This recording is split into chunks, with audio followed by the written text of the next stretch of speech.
Cerita di balik pengumuman hasil tes DNA bayi tertukar di Bogor, ada yang pingsan, polisi menangis. Pihak Polres Bogor mengumumkan bahwa hasil tes DNA bayi diduga tertukar antara Ibu S dan Ibu D dinyatakan benar-benar tertukar. Sebelum hasil tes DNA bayi tertukar di Bogor diumumkan ke publik, pihak Polres Bogor menyampaikan terlebih dahulu kepada Ibu S dan Ibu D dalam mediasi yang digelar secara tertutup.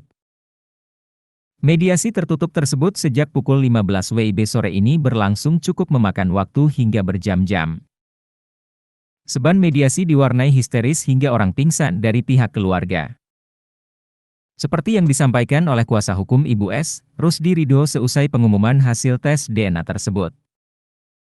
Karena ada yang sempat pingsan, ada yang dari keluarga, ada yang dari pihak korban, lebih dari satu orang, ya histerislah, lebih ke histeris, kata Rusdi Ridho kepada tribunnewsbogor.com. Untuk yang pingsan dan histeris ini, kata dia, salah satunya dialami Ibu D pasca mendengar hasil tes DNA dalam mediasi tertutup tersebut. Hal itu membutuhkan proses sampai kondisi keluarga dan korban yang syok kembali tenang kemudian mediasi berlanjut.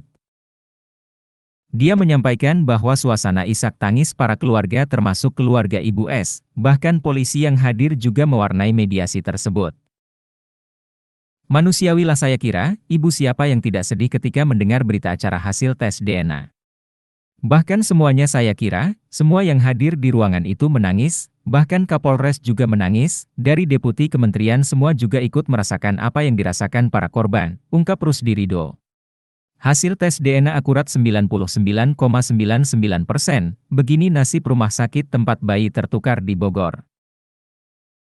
Hasil tes DNA bayi tertukar di Bogor menunjukkan adanya kecocokan hampir 100%. Dengan begitu, kedua bayi yang melakukan tes DNA tersebut dipastikan memang tertukar. Lantas, bagaimana nasib rumah sakit tempat bayi tertukar tersebut dilahirkan? Kasus bayi tertukar ini terjadi pada Siti Mauliah, 37, warga Kecamatan Ciseeng, Kabupaten Bogor. Berawal saat ia curiga bayi yang diasuhnya selama 1 tahun terakhir bukanlah anaknya.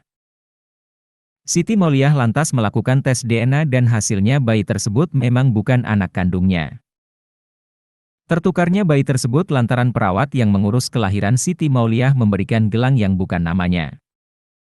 Siti dan suaminya lantas melaporkan pihak rumah sakit ke unit PPA Polres Bogor. Sejak curiga bahwa bayinya telah tertukar, Siti pun berupaya mencari ibu bayi yang diduga anaknya telah tertukar. Pada November 2022 dia mencari alamat Dian yang diduga ibu bayi yang dirawatnya. Saat bertemu, Dian membantah anaknya tertukar dan menolak tes DNA. Namun Siti tak menyerah dengan terus melakukan pendekatan agar mau melakukan tes DNA. Usaha Siti tak sia-sia, Dian kemudian mau melakukan tes DNA. Kedua ibu bayi tertukar menjalani tes DNA di Puslap 4 Polri di Kecamatan Babakan Madang, Kabupaten Bogor, pada 21 Agustus 2023. Hasilnya, bayi tertukar antara Siti Mauliah dan Dian dinyatakan benar-benar tertukar. Ditemukan memang fix 99,99% berdasarkan data yang diberikan oleh Kapuslap 4 yang diwakili oleh beliau bahwa anak tersebut memang tertukar, kata Kapolres Bogor AKBP Rio Wahyu Anggoro dalam konferensi pers, Jumat, 25 Agustus 2023, malam. Kedua belah pihak dari orang tua bayi tertukar itu, menerima hasil tes DNA. Setelahnya, seusai hasil tes DNA diumumkan, kedua anak akan diasuh oleh orang tua biologis masing-masing.